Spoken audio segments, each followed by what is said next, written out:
हाँ जी। सारण प्यार भरी राम राम और खमागणी। कैसे हो आप सब लोग? उम्मीद करता हूँ अच्छे होंगे, स्वस्थ होंगे, मस्त होंगे और आपकी तैयारी भी जो है वो शानदार चल रही होगी। तो आज आपके लिए मैं एक बड़ी खुशखबरी लेके आया हूँ। और वो खुशखबरी पीछे आप थंबनेल में देख ही रहे होंगे कि आपकी एलडीसी वैकेंसी 2026 26 कब इसका एग्जाम होगा, क्या इसका सिलेबस रहेगा, क्या इस कुल पद कितने आएंगे और क्या इसकी जो है वो योग्यता रहेगी। ये कल अपने बोर्ड अध्यक्ष आलोक राज जी ने ट्वीट करके लिखा था कि एक क्वेश्चन ने उनसे एक बच्चे ने उनसे क्वेश्चन पूछा था कि एलडीसी परीक्षा जो आपके जुलाई 2026 के अंदर होने की संभावना है, उसके जो फॉर्म जो है वो किस आधार पर भरे जाएंगे। तो फिर उन्होंने वापस उत्तर दिया कि इस परीक्षा के जो फॉर्म है वो आपके सीईटी सीनियर सेकेंडरी लेवल 2024 के स्कोर के आधार पर ही जो है इसके 16 फरवरी 2026 से पहले पहले आपसे क्या करवा लिए जाएंगे, फॉर्म भरवा लिए जाएंगे। तो इसका मतलब आपके जो है ये वैकेंसी की विज्ञप्ति जो आ जाएगी वो लगभग आपके जनवरी के थर्ड या फोर्थ वीक के अंदर अंदर आपकी जो है वैकेंसी आ जाएगी, या फिर हो सकता है जनवरी के अंदर अंदर आपकी वैकेंसी आ जाए। तो अब बच्चों के मन में क्वेश्चन ये उठता है कि सर क्या हम इसका फॉर्म भर सकते हैं। तो क्वेश्चन हो गया कि इसका फॉर्म जो है वो कौन कौन भर सकता है। क्या है, फॉर्म जो है वो कौन कौन भर सकता है।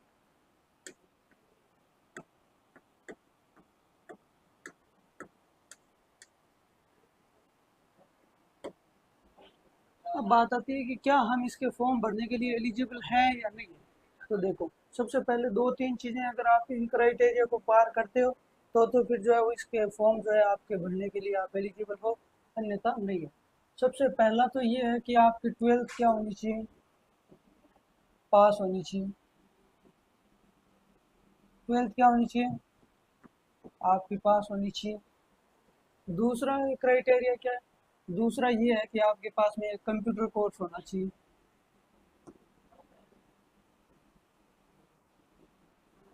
ये आपकी कॉमन जो आर सी आई टी चलता है ये होना चाहिए आपके पास में। अगर अभी भी किसी स्टूडेंट्स के पास में नहीं है तो फिर अभी एग्ज़ाम के लिए 8 से 9 महीने बाकी है। तो इस कोर्स को होने के लिए आपके 3 महीने लगते हैं, तो आप अभी भी इस कोर्स को जो है वो क्या कर सकते हो, कर सकते हो।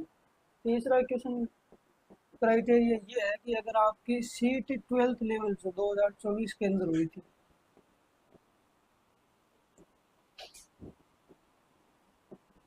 2024 जिसका एग्ज़ाम कब हुआ था, 2025 के अंदर, ये पास होनी चाहिए, आपकी क्या होनी चाहिए, पास होनी चाहिए। चौथा क्राइटेरिया एज का आता है। आपकी एज जो है वो 18 साल से 40 साल के मध्य होनी चाहिए।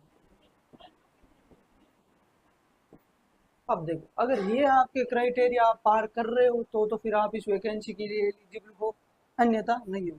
बहुत सारे स्टूडेंट्स के मैसेज आ रहे थे कि सर अब जो सीट आगे 2026 मई के अंदर होगी, हम वो एग्ज़ाम देंगे, उसका देंगे एग्ज़ाम, तो उसके लिए जो है आप एलिजिबल नहीं होंगे। वो दोगे तो आप नेक्स्ट वैकेंसी के लिए जो है आप अप्लाई करना। तो सबसे पहले क्या क्या क्राइटेरिया, एक तो आपकी क्या होनी चाहिए, ट्वेल्थ पास होनी चाहिए। दूसरा, आपके पास में एक कंप्यूटर कोर्स होना चाहिए, चाहे वो कोई सा भी हो। लेकिन अपने मार्केट में कॉमन जो चलता है ये R S C I T वाला चलता है। इस कोर्स का अंदर ज़्यादा टाइम भी नहीं लगता, लगभग 3 महीने का कोर्स है। अगर आपके पास अभी तक भी नहीं है तो आप किसी भी कंप्यूटर कोर्स से कंप्यूटर से कर सकते हो। तीसरा क्या है कि सी ई टी ट्वेल्थ लेवल जो आपकी 2024 के अंदर आई थी वैकेंसी और जिसके एग्ज़ाम जो है वो आपके 2025 में हुए थे, वो आपकी क्या होनी चाहिए, पास होनी चाहिए। और चौथा क्राइटेरिया क्या है कि आपकी एज जो है वो 18 से 40 साल के मध्य होनी चाहिए। ये तो हो गई आपकी एलिजिबिलिटी या फिर योग्यता की बात कर सकता हूँ, ये हो गई आपकी योग्यता। एक बात तो हमने कर ली किसके ऊपर, योग्यता के ऊपर। अब नेक्स्ट हम बात करते हैं, वो बात करते हैं अपने टोटल पोस्ट के ऊपर।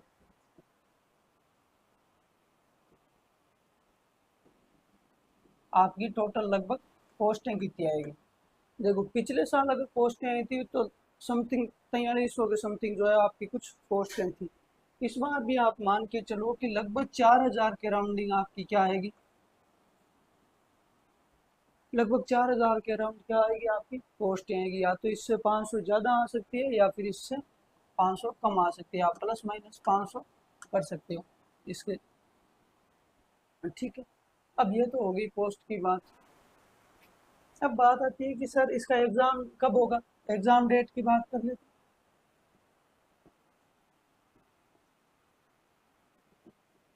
तो इसकी जो आपकी एग्ज़ाम डेट है वो लगभग जुलाई के फर्स्ट वीक के अंदर हो जाएगी, जुलाई 2026 फर्स्ट वीक के अंदर।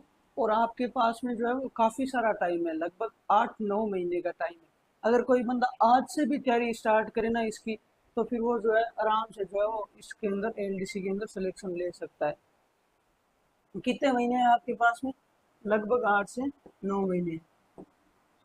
अगर आप कहीं से कोचिंग भी करते हो तो लगभग इसका जो है वो आपका कोर्स जो है वो 5 से 6 महीने में कंप्लीट हो जाएगा। एक बार, 1 से 2 बार जो है आप कोचिंग के साथ साथ में उस कोर्स को रिवाइज कर सकते हो, और 2 से 3 बार जो है उसको चीज़ें याद हो जाएगी आपको, तो फिर आप तो उसके रिवीजन कर सकते हो। तो खूब सारा टाइम है, मेहनत कीजिए, अभी से तैयारी स्टार्ट कीजिए। वेट मत कीजिए कि जब हम वैकेंसी आएगी तब हम फॉर्म भरेंगे, उसके बाद में जो है हम जो है अपनी तैयारी स्टार्ट करेंगे।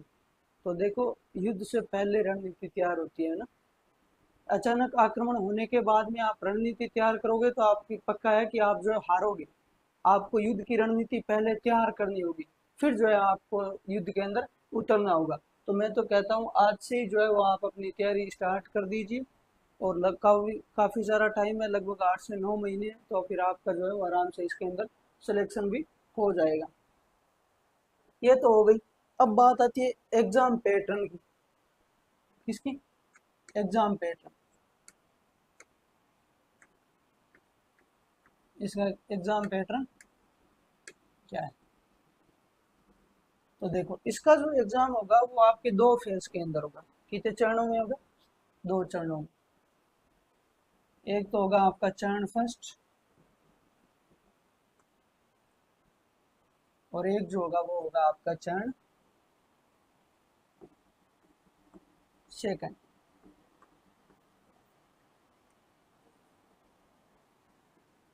अब देखो, चरण फर्स्ट के अंदर जो होंगे वो आपके 2 रिटन एग्जाम होंगे। कितने होंगे?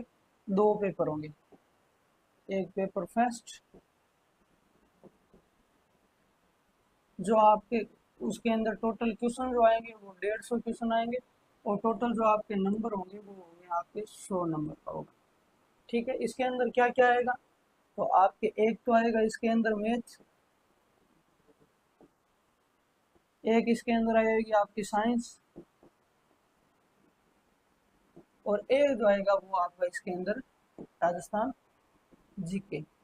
और एक वो चौथा जो आपके कॉमन करंट अफेयर, तो आजकल हर एग्जाम के अंदर पूछते हैं, तो फिर वो है। आप ऑन एन एवरेज मानो तो लगभग जो है आपके 50-50 क्वेश्चन इन सबसे पूछे जाएंगे। अगर कहीं करंट अफेयर आ गया तो इन तीनों में से कुछ सेगमेंट जो है आपके कम पूछे जाएंगे। और इसके लिए जो आपका टाइम जो होगा वो होगा 3 घंटे। कितने घंटे होगा? 3 घंटे। और मिनिमम इसके लिए पासिंग मार्क्स चाहिए, वो आपको 40% इसके अंदर जो है वो लाने अनिवार्य है। कितने परसेंट लाने अनिवार्य? 40% लाने अनिवार्य है। अब जो है हम पेपर सेकंड की बात कर लेते हैं। दूसरा जो होगा वो होगा आपका पेपर सेकंड। इसके अंदर भी जो आपके 150 क्वेश्चन पूछे जाएंगे, और टोटल कितने नंबर के होंगे? 100 नंबर के होंगे। और इसके अंदर जिस सब्जेक्ट से क्वेश्चन पूछे जाएंगे वो आपकी है लैंग्वेज। एक से पूछे जाएंगे आपके इंग्लिश, और एक पूछे जाएंगे आपके हिंदी से। दोनों से लगभग 75 क्वेश्चन जो है वो आपके पूछे जाएंगे। इसका भी जो आपका टाइम होगा वो 3 घंटे होगा। और इसके लिए भी जो मिनिमम पासिंग मार्क्स चाहिए वो कितने चाहिए आपके? 40% चाहिए, यानी दोनों को मिलाकर भी आपके कितने चाहिए? 40% चाहिए। अब जब आप फेज फर्स्ट आप पार कर लेते हो, यानी फेज फर्स्ट के अंदर आपका जो सिलेक्शन हो जाता है, तब आता है फेज सेकंड, जिसके अंदर आपके क्या होती है? टाइपिंग होती है। फेज फर्स्ट पार करने के बाद में आपका कौन सा आता है? फेज सेकंड, यानी इसके अंदर आपकी होती है टाइपिंग। क्या होती है? टाइपिंग। टाइपिंग के अंदर एक तो आपकी हिंदी की टाइपिंग होगी,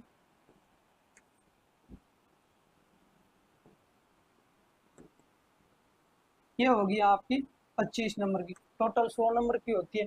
दूसरी जो होगी वो होगी आपकी हिंदी दक्षता,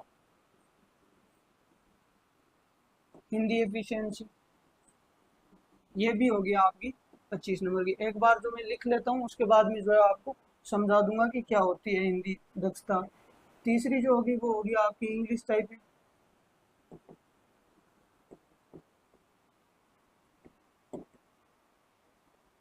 और चौथी जो होगी वो होगी आपकी इंग्लिश दक्षता,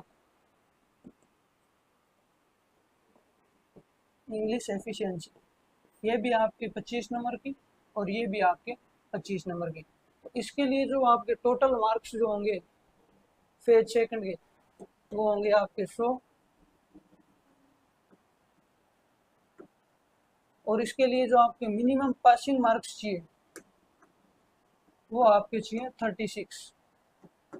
36%। ठीक है।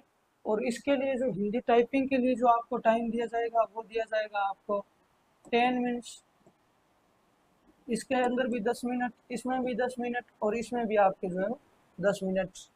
टाइपिंग तो आपको सबको पता है, आपको हिंदी के अंदर टाइपिंग करवाएंगे और इंग्लिश के अंदर टाइपिंग करवाएंगे। उसके अंदर जो है वो आपकी क्या देखते हैं, टाइपिंग स्पीड, गति देखते हैं आपकी, कि आप कितना फास्ट टाइप कर पाते हो। अब एक वर्ड आता है हिंदी दक्षता और एक वर्ड आता है इंग्लिश दक्षता। ये क्या है, देखो आपको एक जो है वो पैराग्राफ दिया जाएगा, उस पैराग्राफ को जो है वो आपको टाइप करना है। आप किस प्रकार से उस पैराग्राफ को जो है वो टाइप कर पाते हो उसके हिसाब से जो है वो आपके नंबर मिलते हैं। इन दोनों के अंदर नंबर खूब मिलते हैं, एक तो हिंदी टाइपिंग के अंदर और एक इंग्लिश के अंदर। लगभग इन दोनों के अंदर बच्चे 40 से 50 नंबर लेके आ जाते हैं, 40 नंबर लेके आ जाते हैं। 25-25 के तो 40 से 45 तक आराम से लेके आ जाते हैं। तो ये जो मिनिमम पासिंग मार्क्स वाला क्राइटेरिया है, ये तो बच्चे टाइपिंग वाले भी पास ही कर लेते हैं। फिर जो नंबर आपके बढ़ाते हैं वो बढ़ाते हैं एक हिंदी दक्षता और एक जो है वो आपके इंग्लिश दक्षता। यानी मेन खेल किसका है, इस एफिशिएंसी का है, कि आपकी हिंदी में एफिशिएंसी कितनी है, आपकी इंग्लिश के अंदर एफिशिएंसी कितनी है। इसके अंदर आप जितना ज़्यादा स्कोर पाओगे आपके सिलेक्शन के चांस क्या होते हैं, उतने ही ज़्यादा होते हैं। तो एक बार जो है वो इसको थोड़ा सा छोटा कर देते हैं।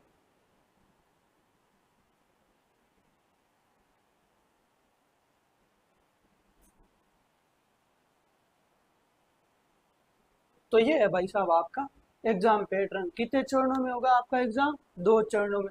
फर्स्ट चरण में आपके कितने एग्जाम होंगे, 2 पेपर होंगे, और ये जो पेपर होंगे ये आपके एमसीक्यू बेस्ड होंगे।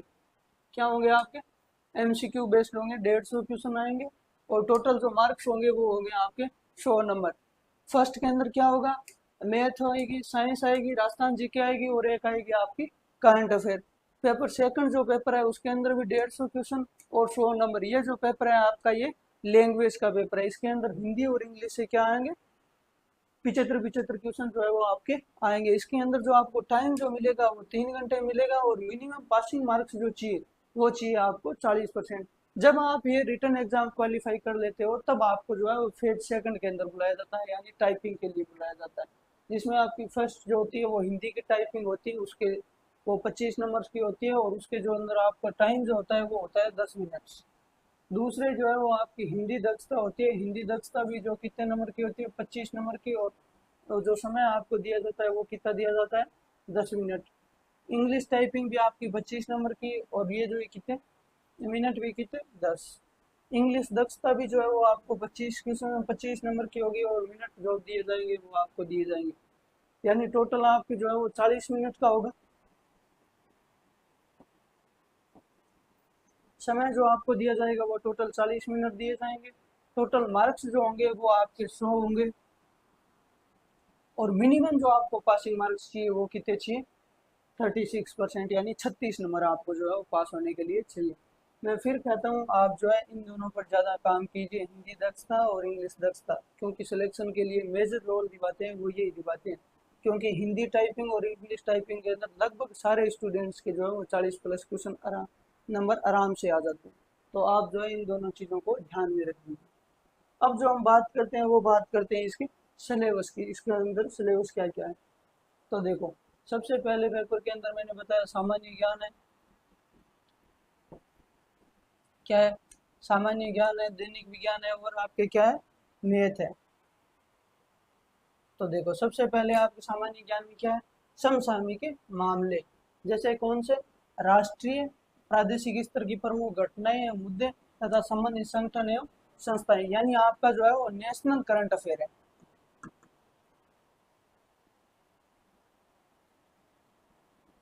आपका क्या है, नेशनल करंट अफेयर जो है इसके अंदर शामिल है। इंटरनेशनल करंट अफेयर आपके इसके अंदर है नहीं, और जो स्टेट लेवल करंट अफेयर है, राज्य करंट है, वो तो आपका है ही अपना।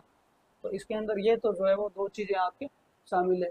फिर जो है आपके भूगोल एवं प्राकृतिक संसाधन, इसके अंदर आपके फर्स्ट दिया गया है कि भारत की पारिस्थितिकी एवं वन्य प्राणी, यानी आपके इकोलॉजी से जो है वो आपके क्वेश्चन पूछे जाएंगे, इंडियन इकोलॉजी से। तो आपको जो है इकोलॉजी वाला पार्ट जो है आपका अच्छा होना चाहिए। दूसरी है कि राजस्थान की भौतिक दशाएं, जैसे जलवायु हो गई, वनस्पति हो गई, मृदा हो गई, प्रमुख भौतिक विभाग हो गए, आपका फिजिकल डिवीजन हो गए, मानव संसाधन हो गए, जैसे जनसंख्या हो गई, जनजाति हो गई, राजस्थान के प्राकृतिक संसाधन जैसे खनिज हो गए, वन हो गए, जल हो गए, पशु हो गए, वन्य वन्य प्राणी, वन्य जीव हो गए, और उनका जो है संरक्षण यानी कंजर्वेशन रिजर्व, ये जो आपको पूछे जाएंगे। टोटल मैं कह सकता हूँ कि आपके राजस्थान जियोग्राफी लगभग पूरी है। राजस्थान जियोग्राफी क्या है, पूरी है।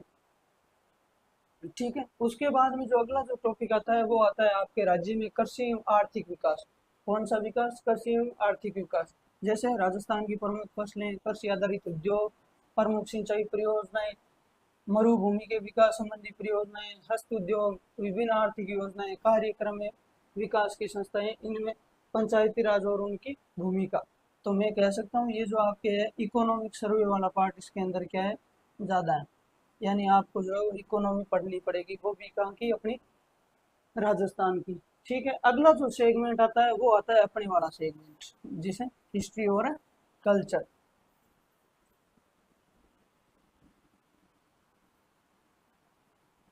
लगभग आपके जो है 30+ क्वेश्चन जो है वो अपनी हिस्ट्री और कल्चर से क्या किए जाएंगे, इसके अंदर पूछे जाएंगे। तो फिर आपको जो है वो इसको भी अच्छे से तैयार करना पड़ेगा। और इसके अंदर भी जो आपके हस्त उद्योग, जैसे कल अपनी जो MCQ सीरीज की क्लास भी हुई थी, इसके अंदर जो है आपको हस्तशिल्प यानी हस्तकला जो है वो आपको बहुत ज़्यादा पढ़नी है। कारण ये है कि जो एक करंट अफेयर यानी इकोनॉमिक सर्वे का भी टॉपिक है, और एक जो है अपने आर्ट एंड कल्चर का भी टॉपिक है। अब जो हम थोड़ा सा जो है अपने इतिहास के बारे में देख लेते हैं कि इसके अंदर क्या क्या सिलेबस है।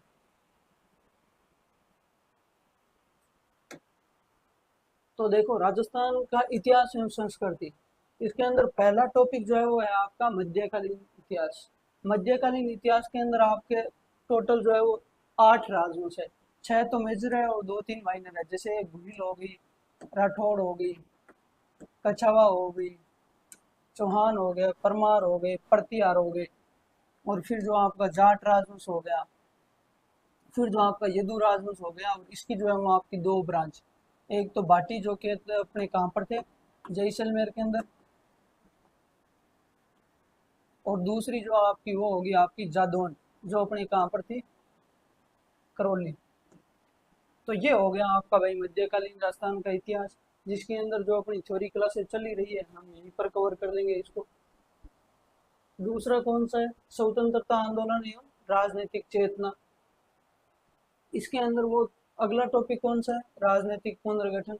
इसका मतलब स्वतंत्रता आंदोलन आपके सारे पूछे जाएंगे, किसान आंदोलन हो गए, मिडिल मॉडर्न आपकी पूरा है, 1857 की क्रांति हो गई, किसान आंदोलन हो गए, आपके प्रजामंडल आंदोलन हो गए, आपके ट्राइबल मूवमेंट हो गए, आपका राजस्थान का एकीकरण हो गया, इंटीग्रेशन ऑफ राजस्थान, आपके राजनीतिक सामाजिक संगठन हो गए, आपके राजनीतिक सामाजिक संगठन हो गए, आपके जो है स्वतंत्रता सेनानी हो गए, और आपके जो है न्यूज़पेपर वाला, एक जो वो कौन सा हो गया आपके समाचार पत्र। तो ये हो गया भाई आपका जो है वो कुल मिला के आपके एंशियंट से क्वेश्चन नहीं पूछे जाते हैं शायद, इसके अंदर एंशियंट नहीं लिखा हुआ है आपका, तो फिर इसके अंदर आपका राजस्थान का मॉडर्न एंड मिडाइवल दो ही चीजें आपके जो है वो लिखी हुई है। तो फिर अगर आप एंशियंट जो है वो आपको नहीं पढ़ना है। ठीक है, अब अगला जो है वो आपके आर्ट एंड कल्चर के अंदर है कि लोक भाषाएं, जैसे बोलियां हो गई, साहित्य हो गई, आपने बोलियों और साहित्य वाला टॉपिक हो गया। दूसरा जो आ गया वो आपके लोक संगीत और लोक नृत्य, ये टॉपिक हो गया। फिर संत कवि योद्धा, फिर लोक देवता लोक देवियां और सांप्रदायिक सौहार्द। ठीक है, फिर आपके आगे मेले और त्योहार, रीति रिवाज, वेशभूषा और आभूषण। ये सारे टॉपिक भाई आपके आर्ट एंड कल्चर के हैं। लगभग आपके मैं कह सकता हूँ आर्ट एंड कल्चर पूरी। ठीक है, ये आपकी आर्ट एंड कल्चर पूरी है। आर्ट एंड कल्चर के अंदर आपके एक तो दुर्ग नहीं दिखे गए, ठीक है। दूसरा इसके अंदर आपके वो नहीं दिए गए, महल नहीं दिए गए, छतरियाँ नहीं दी गई, ये सारे टॉपिक इसके अंदर नहीं है। फिर भी अपने थोड़ा थोड़ा जो है इनको जो एमसीक्यू के हिसाब से कवर कर ही लेंगे, क्या पता क्वेश्चन पूछ ही ले, और इस बार तो क्वेश्चन आ भी रहे। लेकिन आप राजस्थान हिस्ट्री के अंदर जो है वो आप मिडाइवल वाला सेगमेंट जो है वो आप क्या पढ़े, ज़्यादा पढ़े। ये जो है अपना ज़्यादा पढ़े, क्योंकि आरपीसी और आरएसएस भी दोनों भी जो है अभी मिडाइवल वाले सेगमेंट से क्वेश्चन क्या कर रही है, ज़्यादा पूछ रही है। अगला क्या है, राजस्थान का औद्योगिक विकास। जैसे प्रमुख उद्योग और औद्योगिक क्षेत्र आ गए, कच्चे माल की उपलब्धता आ गई, खनिज आधारित छोटे बड़े उद्योग और कुटीर उद्योग आ गए, और ऊर्जा के आपके विभिन्न स्रोत आ गए, जैसे जल, ताप, अणु, पवन और सौर ऊर्जा। ये हो गया भाई आपके इकोनॉमिक सर्वे पढ़ोगे तब कवर हो जाएगा। नेक्स्ट जो आपका आता है वो आता है आपका साइंस। कौन सा आता है, साइंस। साइंस से आपके सबसे पहले पूछे जाएंगे भौतिक एवं रासायनिक परिवर्तन, फिर जो आपके ऑक्सीकरण और अपचयन अभिक्रिया और उत्प्रेरक, यानी लगभग आपकी केमिस्ट्री पूरी है। फिर जो है धातु आधातु एवं इनके प्रमुख यौगिक, सामान्य जीवन में प्रयुक्त कुछ महत्वपूर्ण यौगिक, कार्बन तथा कार्बन के महत्वपूर्ण यौगिक, हाइड्रोकार्बन, कार्बन के अपर रूप, क्लोरोफ्लोरोकार्बन और फ्रियोन, सीएनजी, ये सारे आपके साबुन अपमार्जक, ये जो आपके हैं, यानी मैं कह सकता हूँ ये जो आपकी केमिस्ट्री पूरी है। ठीक है, फिर आता है आपका प्रकाश का परावर्तन, इसके नियम, प्रकाश का दर्पण, विक्षेपण, लेंस के प्रकार, आपके दृष्टि दोष तथा उसका निवारण, आपके विद्युत विद्युत धारा ओम का नियम, विद्युत शेल फिराडे का नियम, विद्युत चुंबकीय प्रेरण के नियम, विद्युत जनित विद्युत मोटर, ये मैं कह सकता हूँ आपकी जो है वो आपकी फिजिक्स वाला। फिर आपके आगे अंतरिक्ष एवं सूचना प्रौद्योगिकी, भारत का अंतरिक्ष अनुसंधान कार्यक्रम, ये जो आपकी पूछी जाएगी वो पूछी जाएगी आपकी स्पेस टेक्नोलॉजी। स्पेस टेक्नोलॉजी आपके वीडियो के अंदर भी है और इसके अंदर भी है। दूसरा अगला टॉपिक है कि आनुवंशिकी से संबंधित सामान्य शब्दावली, जैसे आपके मेंडल के आनुवंशिकता के नियम हो गए, गुणसूत्रों की संरचना हो गई, न्यूक्लिक अम्ल हो गए, प्रोटीन संश्लेषण का क्रिया केंद्रीय सिद्धांत हो गया, मनुष्य में लिंग निर्धारण हो गया। ये आपका आ गया बायोलॉजी वाला पार्ट। यानी आपके साइंस जो है इसके अंदर काफी जो है वो आपके बड़ी है। अगला जैसे पर्यावरण अध्ययन आ गया, पारिस्थितिकी तंत्र की संरचना, पारिस्थितिकी तंत्र के जैविक घटक, पारिस्थितिकी तंत्र में ऊर्जा प्रवाह, जैव भू रासायनिक चक्र, जैव प्रौद्योगिकी। मैंने आपको बता दिया, ये हो गया आपका इकोलॉजी के अंदर पढ़ते हो आप बायोटेक्नोलॉजी वाले पार्ट। ये कौन सा हो गया आपका, बायोटेक। ठीक है, फिर आपका अगला आ गया कि जंतुओं का आर्थिक महत्व है, पादपों का आर्थिक महत्व है, और फिर आपके आ गया रक्त समूह, रक्तदान, आरएच कारक, रोगाणु, मानव स्वास्थ्य, कुपोषण एवं मानव स्वास्थ्य, मानव रोग कारण एवं निवारण। ये आ गया आपके बायोलॉजी वाला पार्ट। तो इसका मतलब आपको जो है साइंस पूरी पढ़नी है। ठीक है, मैथ मैथ आपके अंदर जो है इसके अंदर पूछेंगे वैदिक विधि से पूर्ण संख्याएं का वर्ग, घनफल, वर्गफल, घनमूल, 6 अंकों तक के। फिर गुणनखंड, बहुपद गुणनखंड समीकरण, दो चरवाले रैखिक समीकरण, द्विघात समीकरण, लघुगणक, अनुपात, समानुपात। ये जो आपके कुल मिला के जो है वो मैथ का सिलेबस है। उसके बाद में जो है अगले नेक्स्ट पेज के अंदर चलते हैं अपने हिंदी वाले सिलेबस के ऊपर। आपको जो इसकी पीडीएफ जो है वो आप जैसे ही RSSMB का वेबसाइट खोलोगे तो उसके ऊपर जो है आपको मिल जाएगी, या तो फिर मैं अपने टेलीग्राम चैनल पे डाल दूंगा। ठीक है, इसके अंदर सेकंड पेपर के अंदर आपके सामान्य हिंदी, हिंदी के अंदर आपके संधि और संधि विच्छेद है, सामासिक पदों की संरचना और समास विग्रह, उपसर्ग, प्रत्यय, पर्यायवाची शब्द, आपके विलोम शब्द, अनेकार्थक शब्द, शब्द युग्म, संज्ञा शब्दों से विशेषण बनाना, शब्द शुद्धि, आपकी वाक्य शुद्धि, वाक्य वाच्य, कृतवाच्य, क्रिया आ गई आपके सकर्मक, अकर्मक और पूर्वकालिक क्रिया, वाक्यांश के लिए एक शब्द। फिर आपके आगे मुहावरे, लोकोक्तियाँ आ गई, आपकी पारिभाषिक शब्दावली आ गई और आपके जो है वो समानार्थक हिंदी शब्द आ गए। फिर आपके आगे सरल, संयुक्त और मिश्र अंग्रेजी वाक्यों में हिंदी में रूपांतरण और हिंदी वाक्यों का जो है आपके अंग्रेजी में रूपांतरण, यानी आपको हिंदी के अंदर वाक्य दिया जाएगा, उसको जो है आपको इंग्लिश के अंदर ट्रांसलेशन करना है और इंग्लिश का जो वाक्य दिया जाएगा उसको आपको हिंदी के अंदर ट्रांसलेशन करना है। फिर जो आपके अगले आगे कार्यालय पत्रों से संबंधित ज्ञान, ये आ गए। फिर आपकी जो है वो ग्रामर आ गई और ग्रामर जो है वो आपकी सेकेंडरी लेवल की है, यानी 10th लेवल तक की जो है आप ग्रामर पूछी जाएगी। तो ये है कुल मिला के आपका जो सिलेबस। और इसके अंदर आपको टोटल टाइम जो मिलेगा वो मिलेगा 3 घंटे, जिसके पीछे आपने बात कर ही ली। टोटल जो दोनों पेपर होंगे वो कितने नंबर के होंगे, 100 यानी 200 नंबर के, और दोनों पेपरों के अंदर जो क्वेश्चनों की संख्या जो होगी वो होगी आपकी 300। तो अब जो है आपको सबसे ज़्यादा अगर पढ़ना चाहिए, पूरे ही सब्जेक्ट पढ़ने चाहिए, पर लगभग आपको जो ज़्यादा जो वेटेज देना चाहिए वो आप फर्स्ट तो आपका होगा राजस्थान जीके, जिसके अंदर क्या क्या है आपकी है जियोग्राफी, आपकी है हिस्ट्री, आपकी है कल्चर, आपका इकोनॉमिक सर्वे, ठीक है, और आपकी जो अब कोई योजनाएं संबंधित आ गई वो तो आपके इकोनॉमिक सर्वे के अंदर आ गई। और एक आपको जो पंचायती राज वाला क्या पढ़ना है, टॉपिक पढ़ना है, वो लगभग आपके इसके अंदर हो जाएगा इकोनॉमिक सर्वे के अंदर, वैसे आप देख लेना। दूसरा जो आपको सेगमेंट पढ़ना है वो आपको पढ़ना है साइंस। साइंस के अंदर आपको केमिस्ट्री, फिजिक्स, आपको बायोलॉजी,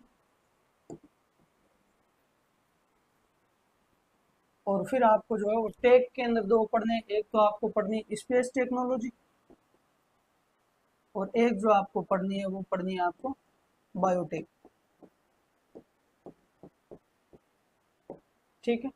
आपको एक बार तो अब जो है वो पूरे पूरे पढ़ने ही है सिलेबस, क्योंकि 9 महीने हैं और 9 महीनों के अंदर ये सिलेबस काफ़ी हद तक कवर हो जाता है। 9 महीने देखते हैं ये सिलेबस बहुत कम है ना।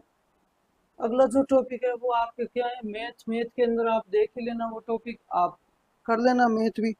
और उसके बाद में जो है आपके हिंदी, जिन स्टूडेंट्स की हिंदी काफ़ी इम्प्रूव है वो अब ज़्यादातर क्या पढ़ें, इंग्लिश पढ़ें, क्योंकि इंग्लिश भी जो है आपकी कितने 9 क्वेश्चन लेके आती है, 75 क्वेश्चन लेके आती है, और हिंदी भी आपकी क्या लेके आती है, 75 क्वेश्चन आपकी लेकर आती है। जिनकी इंग्लिश ठीक है वो हिंदी पर पकड़ करे, और जिनकी हिंदी ठीक है वो इंग्लिश पढ़े, और आपकी जो है वो टाइपिंग भी बराबर लगभग चलती रहती है। ये हो गया आपका आज का अपना एलडीसी की भर्ती जो 2026 के अंदर आएगी उसके जो बारे में हमने आज बात की।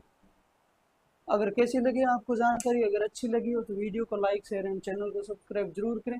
धन्यवाद, मिलते हैं नेक्स्ट क्लास के अंदर। और कल जो अपनी क्लास होगी वो होगी आपकी हस्तशिल्प की, और उसके अंदर जो होगी आपके एमसीक्यू। मिलते हैं नेक्स्ट क्लास में, धन्यवाद।